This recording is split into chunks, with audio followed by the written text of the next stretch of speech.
Psychology में जब भी हम कोई डिसऑर्डर पढ़ते हैं तो उसका एक फ्रेमवर्क होता है हमें कैसे पढ़ना है उसको। सबसे पहले हम पढ़ते हैं कि डेफिनेशन क्या है, फिर उसके क्या क्या DSM-5 क्राइटेरिया है उसको डायग्नोज करने के लिए, जिसे हम बोलते हैं डायग्नोस्टिक क्राइटेरिया। ठीक है, तो DSM-5 जो है वो ऐसे क्राइटेरियाज देता है जिससे आप किसी मेंटल डिसऑर्डर को डायग्नोज कर सकते हैं। अब ऐसा नहीं है कि अगर आप ग्लूमी फील कर रहे हैं या सैड फील कर रहे हैं एक हफ्ते तक, तो आप अपने आप को डायग्नोज कर सकते हैं डिप्रेशन से।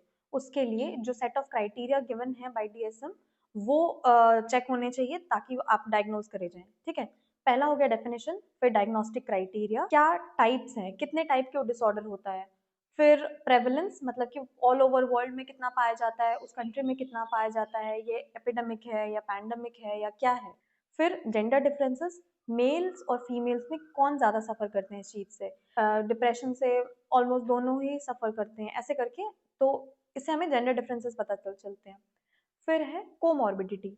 कोमॉर्बिडिटी मतलब ऐसी कौन सी और बीमारियां हैं जो को एग्जिस्ट करती हैं जिस मेंटल डिसऑर्डर को आप पढ़ रहे हैं उसके साथ। जैसे अगर आप एंजाइटी को पढ़ते हैं तो ज्यादातर एंजाइटी के साथ कोमॉर्बिड होता है डिप्रेशन, है ना, एंजाइटी डिप्रेशन ऐसे बोलते हैं।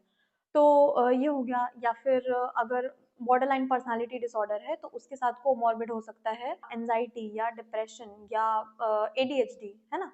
तो ये हो गया कोमॉर्बिड। फिर इसके बाद हम पढ़ते हैं एज ऑफ ऑनसेट, कौन सी एज में स्टार्ट होता है, ये टीन एज में स्टार्ट होता है, ये लेट अडल्टहुड में स्टार्ट होता है, ऐसे करके। इसके बाद हम पढ़ते हैं कॉजेज।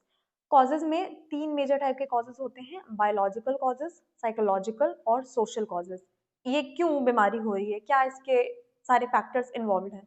और लास्ट में हम पढ़ते हैं ट्रीटमेंट और कुछ केस स्टडीज के बारे में ताकि हम उसको अच्छे से समझ सकें। ठीक है, बाकी एंजाइटी डिसऑर्डर में एक डेंजर जो है वो यूजुअली कोई एक्सटर्नल ऑब्जेक्ट या कोई सिचुएशन होती है, मगर पेशेंट जो सफर कर रहे होते हैं OCD से, वहां पर जो डेंजरस चीज है वो उनका कोई थॉट, कोई इमेज या कोई इम्पल्स है ना। तो जैसे अगर आपको बोला जाए कि एक पिंक एलिफेंट के बारे में मत सोचो, तो no matter how much you try, आपको एक सजेस्टेड ऑब्जेक्ट या थॉट के बारे में अगर आप बहुत कोशिश करेंगे तो भी आपके दिमाग में वो चीजें आती रहेगी, जितना आप उसे सप्रेस करने की कोशिश करेंगे उतना वो चीज होती है ना। तो जो OCD पेशेंट्स हैं वो डेली ये बैटल फेस करते हैं जिसमें वो अपने एक ऑब्सेसिव थॉट को कंट्रोल करने की कोशिश कर रहे होते हैं और जितना उसे कंट्रोल करते हैं वो उतना ज्यादा होता जाता है। ऑब्सेशन ऐसे इंट्रूसिव और मोस्टली नॉन सेंसिकल थॉट या इमेजेस या अर्जेस होते हैं जो कि इंडिविजुअल ट्राई करता है कि उसको रेजिस्ट करे या फिर ऑल टुगेदर एलिमिनेट ही कर दे। Compulsions on the other hand ऐसे थॉट या एक्शन होते हैं जो कि यूज करे जाते हैं to suppress the obsession and provide relief. जैसे अगर आप किसी चीज के बारे में सोच रहे हैं तो जो कंपल्शन है वो उस चीज को सोचने से आपको रोकने में मदद करेगा ताकि आप थोड़ा बेटर फील करें, थोड़ा रिलीफ फील करें। अब DSM-5 के हम डायग्नोस्टिक क्राइटेरिया देखते हैं। सबसे पहला है प्रेजेंस ऑफ ऑब्सेशन और कंपल्शन और बोथ, मतलब ऑब्सेशन की प्रेजेंस होनी चाहिए या कंपल्शन या दोनों हो तो हम उनको डायग्नोज कर सकते हैं OCD से। दूसरा, ऑब्सेशन और कंपल्शन जो है वो टाइम कंज्यूमिंग होने चाहिए। अगर कोई इंसान कोई रिचुअल फॉलो कर रहा है, किसी चीज के बारे में सोच रहा है, तो वो अपना जो रोजमर्रा के जीवन का काम है वो नहीं कर पाएगा, है ना। तो जैसे कि स्विच 3 बार ऑन ऑफ करना, या फिर दरवाजा बंद करना फिर खोलना, बंद करना फिर खोलना, या जो भी इनके रिचुअल्स होते हैं वो करना जो है वो बहुत टाइम कंज्यूमिंग होता है। तो अगर किसी इंडिविजुअल के डेली दिन का 1 घंटा से ज्यादा कंज्यूम हो रहा है ये करने में या उससे भी ज्यादा, तो हम उनको डायग्नोज कर सकते हैं OCD से। ये दूसरा क्राइटेरिया है। तीसरा है डिस्टर्बेंस जो है वो किसी और सब्सटेंस यूज की वजह से नहीं होना चाहिए, जैसे कि ड्रग अब्यूज या किसी मेडिकेशन की वजह से, इनकी वजह से नहीं होना चाहिए। और फोर्थ क्राइटेरिया है कि it should not be better explain by the symptoms of another mental disorder. जैसे अगर एक्सेसिव वरी है तो वो जनरलाइज एंजाइटी डिसऑर्डर हो सकता है, अगर स्किन पिकिंग है तो वो डर्मेटिलोमेनिया हो सकता है, अगर हेयर पुलिंग है तो वो ट्रिकोटिलोमेनिया हो सकता है, अगर प्री ऑक्यूपेशन विद अपीयरेंस है कि मेरा ये बॉडी पार्ट ठीक नहीं है ये तो वो बॉडी डिस्मॉर्फिक डिसऑर्डर हो सकता है। तो अगर आप पूरा क्राइटेरिया चेक कर लेंगे कि ये कोई और डिसऑर्डर बेटर एक्सप्लेन नहीं कर रहा है, तब जाके हम इसको डायग्नोज करेंगे OCD से। ठीक है, तो ये हो गया DSM-5 के डायग्नोस्टिक क्राइटेरिया। अब हम बात करते हैं कि ऑब्सेशन और कंपल्शन कितने टाइप के होते हैं। Based on statistically associated grouping 4 major type के ऑब्सेशन होते हैं। पहला है सिमेट्री, मतलब कि बस एग्जैक्ट राइट तरीके से रखा होना चाहिए। जैसे जैसे पेन्स जो है वो एकदम लाइन से रखे होने चाहिए, किताबें जो है वो बिल्कुल सही से रखी होनी चाहिए, पेजेस जो है वो ज्यादा मुड़े हुए नहीं होने चाहिए, है ना। Exact right, just needing things to be symmetrical aligned, और बार बार वो चीज रिपीट करना जब तक कि वो सही नहीं हो जाती उनके हिसाब से। फिर है दूसरा फॉरबिडन थॉट या फिर एक्शन, जैसे फॉरबिडन मतलब जो नहीं करना चाहिए, जैसे कि मे बी कोई अग्रेसिव थॉट या सेक्सुअल या रिलीजियस, जैसे चर्च में जाने के बाद हो सकता है कि एक इंसान चर्च जाना या किसी भी रिलीजियस जगह पर जाना बंद कर दे, क्योंकि उसको ऐसा डर है कि अगर वो वहां पर जाएगा तो हो सकता है वो कोई कर्स वर्ड चिल्ला दे, या फिर मे बी नेकेड होने लग जाए, कुछ भी ऐसा हो सकता है कि ऐसा ना हो, बट उस इंसान को ऐसा डर रहता है कि बहुत स्ट्रॉन्ग अर्ज हो जाएगी और वो अपने आप को कंट्रोल नहीं कर पाएगा और वो एक्शन वहां पर हो जाएगा। तीसरा है क्लीनिंग एंड कंटामिनेशन, हमेशा fear of germs and contaminants की, बार बार हाथ धोना।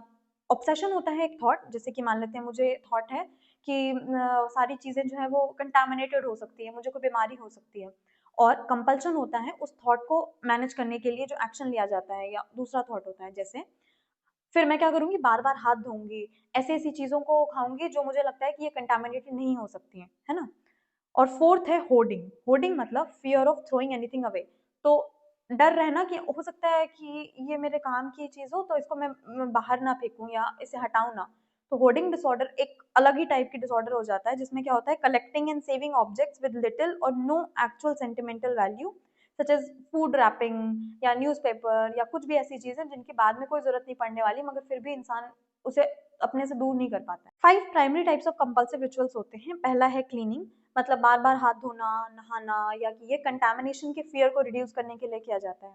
दूसरा है रिपीटेड चेकिंग, बार बार चेक करना, गैस स्टोव तो बंद है ना, लाइट्स तो बंद है, ऐसे करके दरवाजा तो लॉक है कि नहीं।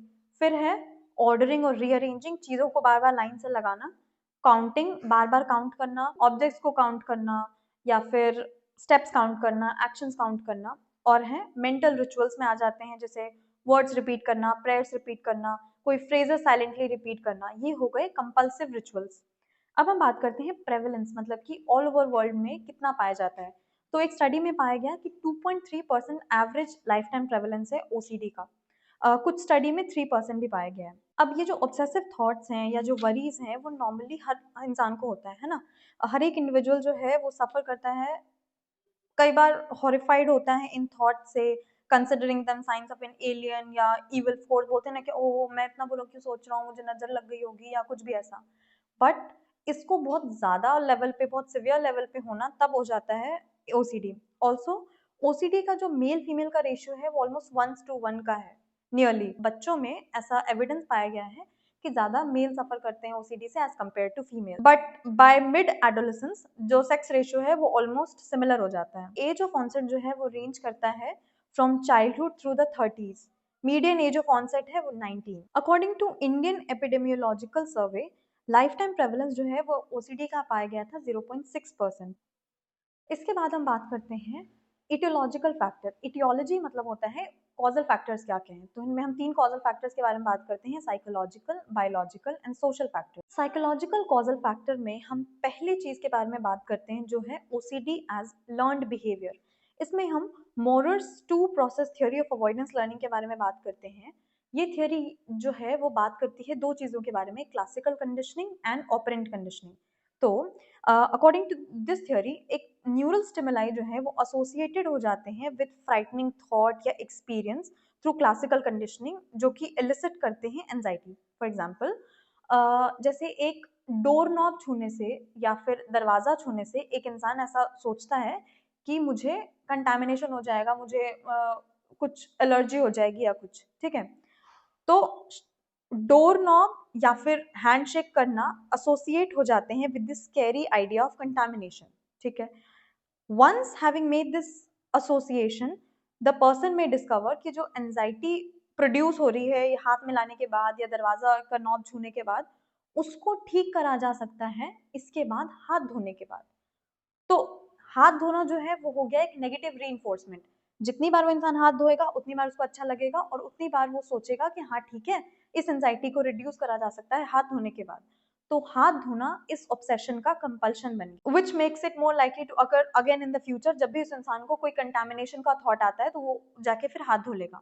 और एक बार जब ये ऑपरेंट कंडीशनिंग हो जाती है, ये एक नेगेटिव रीइंफोर्समेंट हो जाता है, वो इंसान सीख जाता है कि हाथ धोने से मुझे ये एंजाइटी कम होगी। वंस लर्न्ड, ऐसे अवॉइडेंस रिस्पॉन्स जो है वो काफी एक्सट्रीमली रेजिस्टेंट होते हैं टू एक्सटिंक्शन। इसके अलावा कुछ क्लासिक एक्सपेरिमेंट्स कंडक्ट करे गए थे बाय रैकमैन एंड हॉब्सन, जो कि ये मोरर की ट्रू प्रोसेस थ्योरी को सपोर्ट करते हैं। उन्होंने पाया कि जो लोग सफ़र करते हैं ओसीडी से, जब उनको एक्सपोज किया जाता है ऐसे सिचुएशन से, जैसे डोर नॉब टच करना या टॉयलेट सीट टच करना, जिससे उनकी एंजाइटी या ऑब्सेशन प्रोवोक होता है, तो फिर उनको एक काफ़ी सिग्निफिकेंट डिस्ट्रेस होता है।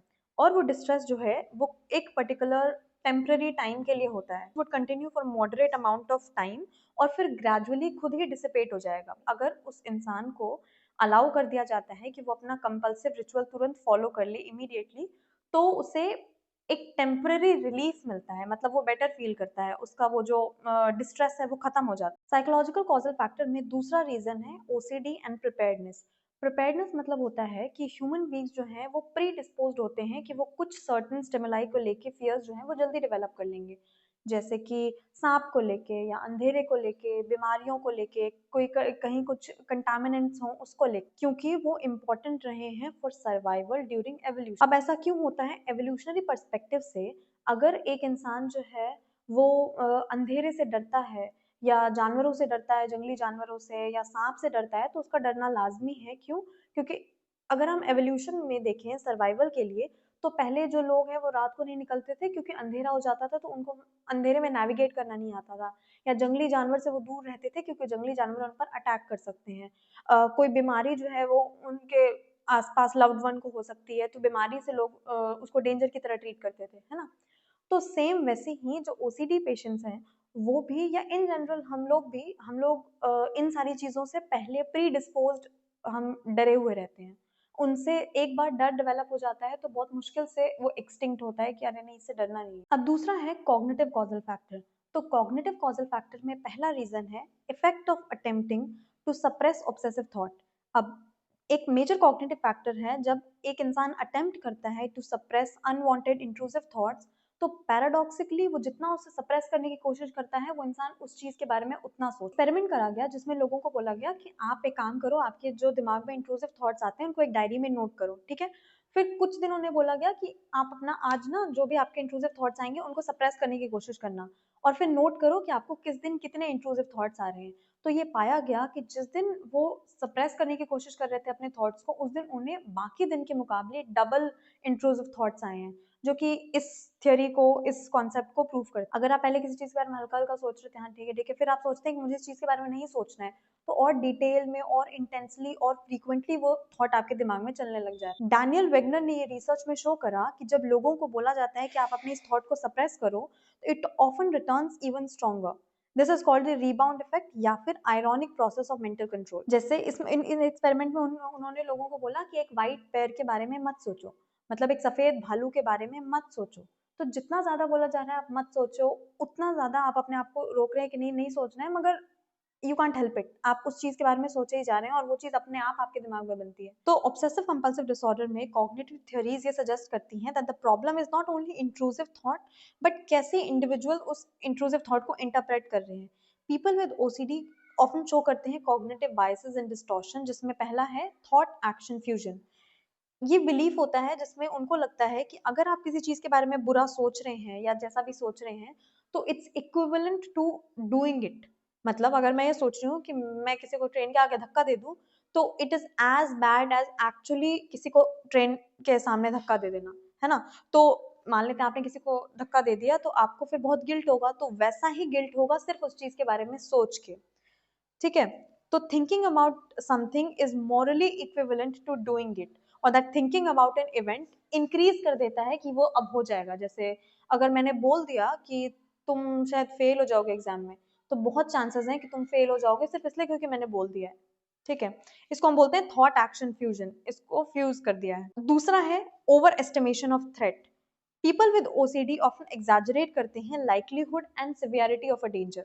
तो अगर एक पर्सन बिलीव करता है कि अगर वो बार बार चेक नहीं करेंगे अपने घर का ताला, तो हो सकता है घर में चोरी हो जाए, है ना? तो इवन दो रियल रिस्क जो है वो बहुत स्मॉल है, पूरा कभी ऐसा नहीं हुआ है, आसपास के घर में भी कभी नहीं हुआ है, मगर उनको हमेशा परसीव्ड डेंजर जो है वो काफी हाई होता है। तीसरा है perfectionism. People with OCD believe करते हैं कि मिस्टेक्स जो है वो अनएक्सेप्टेबल है और एवरीथिंग शुड बी परफेक्ट, इसीलिए वो सिमेट्री वाला भी होता है कि सब चीज एकदम परफेक्ट तरीके से रखी होनी चाहिए, है ना। तो अगर कोई भी छोटा सा भी एरर हो गया है तो उनको काफी इंटेंस डिस्कम्फर्ट होने लग जाता है। एंड फोर्थ है intolerance of uncertainty. Individuals with OCD often have difficulty tolerating doubt या uncertainty। सीधा सीधा बता दो क्या होने वाला है, ये जो डाउट और अनसर्टेनिटी रहती है ना कि पता नहीं क्या होगा, इससे वो और ज्यादा रेस्टलेस फील करते हैं। कॉग्निटिव कॉजल फैक्टर में फिर तीसरा रीजन है appraisals of responsibility for intrusive thoughts. OCD patient जो है, जैसे बाकी आई थिंक ऑलमोस्ट सब लोग जो है वो ओकेजनली ऐसे डिस्टर्बिंग थॉट सबके दिमाग में आते हैं, जैसे गोद में अगर बच्चा है तो फिर बच्चा गिरा देने का, एज इन छोड़ देने का जमीन पे, और या फिर कीड़ा उठा के खा जाना, या एकदम से किसी को चाटा मार देना, या कुछ भी अजीब अजीब सबके अलग अलग थॉट्स हो सकते हैं। लेकिन जो ओसीडी पेशेंट्स होते हैं ना, वो क्या होते हैं, उनको ऐसा लगता है कि अगर मैं इन चीजों के बारे में सोच रहा हूँ तो मेरे अंदर कैपेबिलिटी है ये सब करने की भी, और मुझे इनको रोकना होगा, मुझे खुद को रोकना होगा, है ना। They often believe they are personally responsible for preventing harm related to these thoughts। इस cognitive distortion को बोलते हैं inflated responsibility, है ना। तो people with OCD believe कि अगर आपके दिमाग में कोई morally wrong या dangerous thought आ रहा है, और तो उनको एक एक्शन लेना होगा to prevent that feared outcome, जिस भी चीज के बारे में सोच रहे हैं। तो जैसे अगर एक इंसान को डर है कि अगर मेरे हाथ में मैं गोद में बच्चा लूंगा तो बच्चे को जमीन पर छोड़ दूंगा, तो वो क्या करेगा, बच्चों से दूर दूर रहेगा इंसान, और या फिर प्रेयर्स वगैरह पढ़ने लगेगा, फ्रेजेस रिपीट करने लगेगा, कुछ अपने रिचुअल्स परफॉर्म करने लगेगा, जिससे उसको लगेगा कि हाँ ठीक है, अब मैं बच्चे को नहीं छोड़ दूंगा कहीं पर, या कुछ भी जो भी उसके थॉट्स हैं उसके हिसाब। प्रॉब्लम जो है वो इंट्रूसिव थॉट नहीं है, प्रॉब्लम है उस थॉट को किस तरीके से इंटरप्रेट किया जा रहा है और कैसे उसको काफी सिग्निफिकेंट और डेंजरस बना दिया जा रहा है। अब तीसरा एस्पेक्ट है biological causes. Biological causes of obsessive compulsive disorder में बहुत सारी चीजें आ जाती हैं, जैसे जेनेटिक फैक्टर्स क्या हैं, एबनॉर्मैलिटीज इन ब्रेन फंक्शनिंग, न्यूरोट्रांसमीटर के इम्बैलेंसेस। सबसे पहला है जेनेटिक फैक्टर। रिसर्च शो करती है दैट ओसीडी जो है वो tends to run in families. ज्यादातर मेंटल डिसऑर्डर जो है वो फैमिलीज में रन करते हैं। ट्विन स्टडीज ये शो करती हैं कि दो तरीके के ट्विंस होते हैं, एक होते हैं आइडेंटिकल ट्विंस जो 100% डीएनए शेयर करते हैं, और एक होते हैं फ्रेटर्नल ट्विंस जो 50% डीएनए शेयर करते हैं। That identical twins are more likely to both have OCD than fraternal twins. तो फैमिली का अगर एक मेंबर जो है, जैसे एक न्यूक्लियर फैमिली का एक मेंबर को भी अगर ओसीडी है तो बाकी मेंबर्स भी उसके सिम्टम्स जो है वो शो करेंगे, उनको भी होने का वो चांस रहता है, जो शो करता है कि इसका एक जेनेटिक इन्फ्लुएंस भी है। Research on obsessive compulsive disorder जो है over the last 30 years using brain imaging technique जैसे कि पीईटी स्कैन, इसमें पता चला है कि एबनॉर्मैलिटीज इन कुछ cortical and sub cortical region, specially those involved in habit formation, emotion and behavioural control, उनका काफी रोल होता है ऑब्सेसिव कंपल्सिव डिसऑर्डर में। तो मोस्ट इंपॉर्टेंट ब्रेन एरियाज जो हैं वो हैं orbital frontal cortex, cingulate cortex, caudate nucleus, basal ganglia and thalamus. ये स्ट्रक्चर जो है वो कनेक्टेड होते हैं एक न्यूरल पाथवे के थ्रू, जिनको हम बोलते हैं cortico basal ganglionic thalamic circuit. Region होते हैं फ्रंटल कॉर्टेक्स में जहां पर अबनॉर्मैलिटी देखने को मिलती है, एक है ऑर्बिटल फ्रंटल कॉर्टेक्स और दूसरा है सिंगुलेट कॉर्टेक्स। तो जो ऑर्बिटल फ्रंटल कॉर्टेक्स है वो जनरेट करता है primitive urges related to danger, aggression, sex, hygiene वगैरह। अब इन अर्जेस को रिसर्चर बोलते हैं दी स्टफ ऑफ ऑब्सेशन, मतलब जिनसे लेके ऑब्सेशन हो सकता है। गंदगी को देख के एक इंसान का ऑब्सेशन ट्रिगर हो सकता है कि आई माइट गेट कंटामिनेट। अब ब्रेन का जो ये एरिया जो है ये एक्टिव होने के बजाय ओवर एक्टिव हो जाता है, जो प्रोड्यूस करता है परसिस्टेंट ऑब्सेसिव थॉट। एक बार आपने गंदगी देखी, आपको लगा कि कहीं मैं कंटामिनेट ना हो जाऊं, बट एक बार आपने गंदगी देखी, पूरे दिन आपको लग रहा है कि वो मैं, मुझे कुछ हो गया है, मुझे हाथ धुलाने चाहिए, मुझे नहा लेना चाहिए, तो ये ओवर एक्टिव हो गया है। फिर है dysfunction of the chordate nucleus. Chordate nucleus जो है वो बेसल गैंग्लिया का पार्ट होता है, जो नॉर्मली एक फिल्टर की तरह काम करता है। इसका काम है इम्पल्सेस रेगुलेट करना, अननेसेसरी थॉट को रोकना, और सिर्फ इंपॉर्टेंट सिग्नल्स को अलाउ करना ताकि वो पास कर सके थ्रू ब्रेन सर्किट, है ना। ओसीडी में ये फिल्टर जो है वो अच्छे से काम नहीं करता है। As a result intrusive thought जो है वो ब्लॉक नहीं होते हैं and they keep circulating through the brain. Instead of सोचना कि क्या मैंने दरवाजा बंद किया, फिर याद आ जाना कि हाँ मैंने बंद कर दिया है, यहाँ पर क्या होता है कि क्या मैंने दरवाजा बंद किया, और ये थॉट रिपीटेडली चलता रहता है कि हाँ बंद किया था, बंद, तो बस हमेशा इस कंफ्यूजन में इंसान रह जाता है, फिर वापस बैक एंड फोर्थ होता रहता है। तीसरा है the cortico-basal ganglionic thalamic circuit. ये एक न्यूरल सर्किट है जो काफी ब्रेन रीजन्स को कनेक्ट करता है। Orbital frontal cortex, basal ganglia including caudate nucleus, thalamus, back to the cortex. तो नॉर्मली सर्किट जो है वो हेल्प करता है कि वो कंट्रोल कर सके complex behaviour and habits. But अगर सर्किट मैल फंक्शन कर जाता है तो इनअप्रोप्रिएट बिहेवियरल पैटर्न होने लग जाते हैं, रेपिटेटिव बिहेवियर जो है वो डेवलप हो जाता है। तो जैसे कि बार बार चेक करना या बार बार हाथ धोना, बार बार चीजों को ऑर्डर करना, ये सब चीजें, ये बिहेवियर जो है वो बाद में जाके कंपल्शंस बन जाते हैं। फिर है failure of normal inhibition. Dysfunction जब होता है इस न्यूरल सर्किट में जिसके बारे में हमने बात करी, the cortico basal ganglionic thalamic circuit, because of this impulse about danger या अग्रेशन या कंटामिनेशन जो है वो लीक थ्रू कर जाते हैं, मतलब आप बाहर आ जाते हैं, आप उन चीजों के बारे में सोचने लग जाते हैं and they become obsession and compulsive behaviour use करे जाते हैं टू रिड्यूस दिस। और फिर लास्ट है neurotransmitter abnormalities. Another important biological factor involve करता है न्यूरोट्रांसमीटर को, स्पेशली सेरोटोनिन। सेरोटोनिन एक हैप्पी हार्मोन होता है and a key discovery was that the drug clomipramine was effective in treating OCD. Drug strongly affect करता है serotonin system को, suggesting कि सेरोटोनिन का एक मेजर रोल रहता है in this disorder. Other medication भी काम करते हैं जैसे कि प्रोजैक एंड सर्ट्रलाइन। ये ड्रग्स जो है वो बिलोंग करते हैं SSRI क्लास में और इन्फ्लुएंस करते हैं सेरोटोनिन एक्टिविटी को। ठीक है, तो इंक्रीज सेरोटोनिन एक्टिविटी जो है वो में इनिशियली वर्स कर देता है सिम्टम्स को, बट लॉन्ग टर्म यूज जब होता है इस ड्रग का तो वो रिड्यूस करते हैं receptor sensitivity, leading to symptom improvement usually नजर आता है after 6 to 12 weeks. Besides serotonin, research suggest करती है involvement of dopamine, GABA and glutamate. However, उनका exact role जो है वो अभी समझ नहीं आया है कि exposure and response prevention. इसके अंदर क्या होता है कि पेशेंट को एक्सपोज कराया जाता है ऐसे सिचुएशन से जो ट्रिगर करता है उनके ऑब्सेसिव फियर को, और प्रिवेंट कर दिया जाता है उनको कि वो अपना कंपल्सिव रिचुअल जो है वो ना परफॉर्म करें। जैसे अगर किसी को लगता है कि डोर नॉब छूने के बाद जो है वो कंटामिनेट हो जाएगा तो उससे डोर नॉब टच करवाएंगे और उसके बाद फिर वो नहीं उसे परफॉर्म करने देंगे हाथ धोना, या जिसको भी करके उसको बेटर फील हो। तो धीरे धीरे वो उसको समझ आने लगेगा कि नहीं है ऐसा कुछ भी, वो चीज़ उतनी भी डरावनी नहीं है, इतनी फेयरफुल नहीं है जिससे डरना चाहिए, और नहीं हो रही है मुझे कोई बीमारी। ये एकदम से नहीं कराया जाता है, ये धीरे धीरे ताकि उसका ब्रेन जो है वो हैबिचुएट हो जाए इस चीज से कि हाँ ठीक है ये चीज उतनी डेंजरस भी नहीं है। ERP हेल्प करता है पेशेंट को ये लर्न करने में कि एंजाइटी जो है वो अपने आप रिड्यूस हो जाएगी अगर आप ये कंपल्सिव रिचुअल्स फॉलो करें, नहीं भी तो भी वो अपने आप कुछ टाइम बाद सबसाइड हो जाती है। दूसरा है कॉग्निटिव थेरेपी।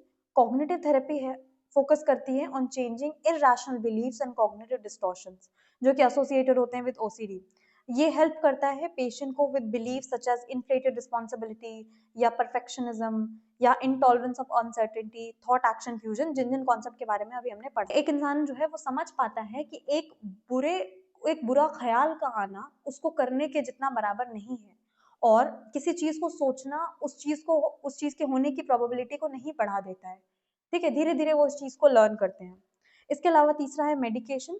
कुछ मेडिकेशन जो है जो अफेक्ट करती हैं serotonin level in the brain, वो इफेक्टिव हुई हैं इन treating OCD। Common medications include करती हैं क्लोमीप्रामीन, फ्लोक्सीटीन, सर्ट्रेलिन। ये मेडिकेशन जो है हेल्प करती है रिड्यूस करने में obsessive thoughts and compulsive behaviour, but इनको यूजुअली 6 से 12 हफ्ते लगते हैं टू शो इम्प्रूवमेंट, है ना। मोस्ट इफेक्टिव अप्रोच होता है फॉर मेनी पेशेंट कि वो मेडिकेशन और ये cognitive behavioural therapy, exposure and response prevention उनको कंबाइन करके दें तो उससे ज्यादा बेटर रिजल्ट्स आते हैं। ठीक है, तो ये हो गया पूरा OCD ऑब्सेसिव कंपल्सिव डिसऑर्डर, क्या डेफिनेशन है, क्या उसका डायग्नोस्टिक क्राइटेरिया है, age of onset, comorbidity, gender differences, causes क्या हैं, साइकोलॉजिकल, बायोलॉजिकल, कॉग्निटिव, और लास्ट में ट्रीटमेंट। ठीक है, तो बस